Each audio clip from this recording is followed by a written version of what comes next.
Welcome to Masked Matches of May. If you are unaware, this is a thing I have done for the last 2 years. In 2017, I did highlights of various masked careers in Lucha and abroad. Then in 2018, I did a match recommendation / review a day. Both 2017 and 2018 were just written, and I'll link to them in the description for this video. In 2019, I'll be doing a daily match recommendation review on video, or audio, but I will be uploading all these to YouTube. You can participate by commentating on this video and anywhere it's posted. I'd love to hear what others have to say about all of these matches. If you join my Patreon at the $10 level, I'll even let you suggest a match as long as it's easy to watch online, free, and of course includes a masked talent, because it is Masked Matches of May. If you pay $5 on my Patreon, you'll get access to match commentaries, of which there will be one for every match I do this month. These are commentary tracks that you can listen to with the match, hear my thoughts on it, watch along live with me basically. This may be added to the start of all videos, so I'll give a timestamp so that you can skip over this patch talking about the Patreon. This is May 15th, 2019. Today's highlighted match is champion Dr. Wagner Jr. versus Jushin Thunder Liger for the CMLL World Light Heavyweight Championship. Taped on November 15th, 1996 in Arena, Mexico, this was a Super Friday which aired on Televisa the next day. First we have Dr. Wagner Jr., who we covered yesterday, so this will be a briefer recap. Getting his start in UWA, Dr. Wagner Jr. would debut in 1986 and would leave UWA in 1993 when the writing on the wall foretold that UWA wasn't long for this world, with it shuttering in 1995. Dr. Wagner Jr. would then work for the next 15 years in CMLL, with 1998 through 2000 seeing him focus more on New Japan Pro Wrestling, working more dates for them than CMLL, even competing in 2 Best of the Super Juniors and making it to the finals of one. In that same time, he had his last singles match with Liger as of this recording in 1999 for the IWGP Junior Heavyweight title. In 2009, Dr. Wagner Jr. would leave CMLL for AAA, working for AAA for the first time and becoming a big deal quickly, challenging for AAA's top title, the Mega Championship, and having a main event match for that belt versus El Mises, better known as Mil Muertes in Lucha Underground, at Triple Mania. 2013 through 2015, he was an indie talent, before coming back to AAA in 2016, which also saw him film 10 episodes of Lucha Underground. This latest run saw him lose his mask at Triple Mania 25 to Psycho Clown, which was the most watched North American wrestling match since the late 1980s saw Andre vs. Hogan on NBC's Saturday Night Main Event. Triple Mania helped out by having McGregor Mayweather as the lead-in.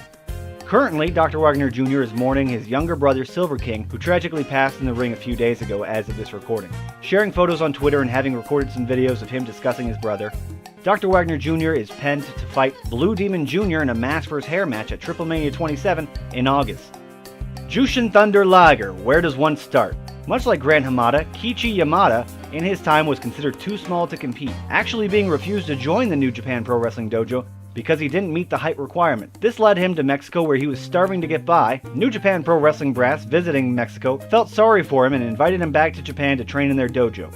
He would debut in 1984 and would go on to win the Young Lions Cup in 1986, which would signal his excursion to both All-Star Wrestling in the UK and Stampede Wrestling in Canada. While in All-Star Wrestling, he would trade a belt back and forth with Rollerball Mark Rocco, who was also the first Black Tiger in New Japan Pro Wrestling around this same time.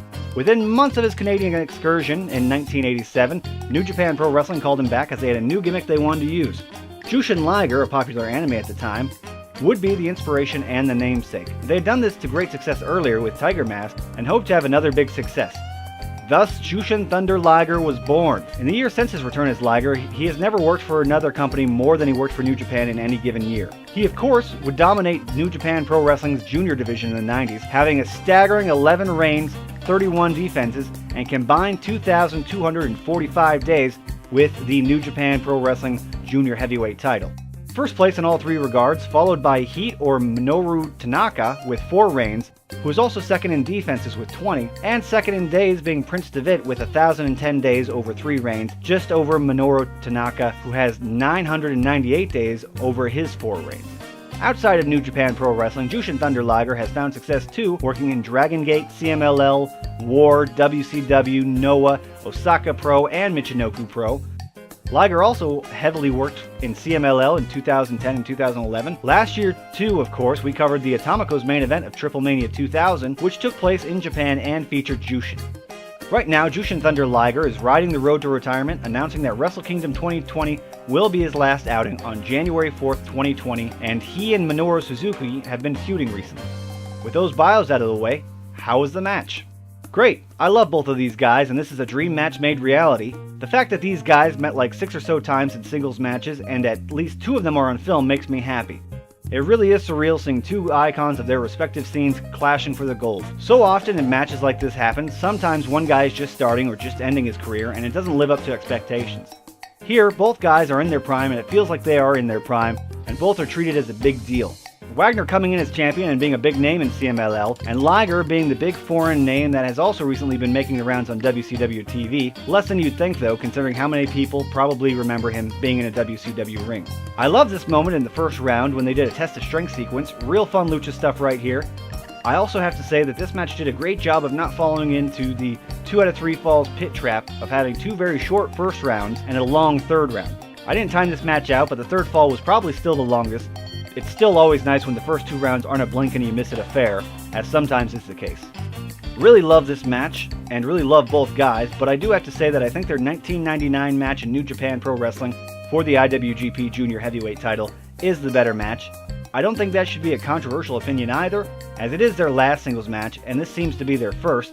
Both guys grew as competitors, and their chemistry grew through having other singles matches between that time, as well as obviously having many multi-man matches versus one another. Their 1999 match in New Japan Pro Wrestling, though, is one of my favorites of all time, though, so being second best to that isn't much of a knock. This one also is free on YouTube, while you need a sub to New Japan Pro Wrestling World to watch the 1999 classic. Really dug this and would suggest it. I'd likely put it in the top 5 of the matches we've covered so far this month, with Negro Casas and Mascara Dorada still being at the top of these 14 matches for me. That's all for today's match review. This is Lost in Lucha, signing out.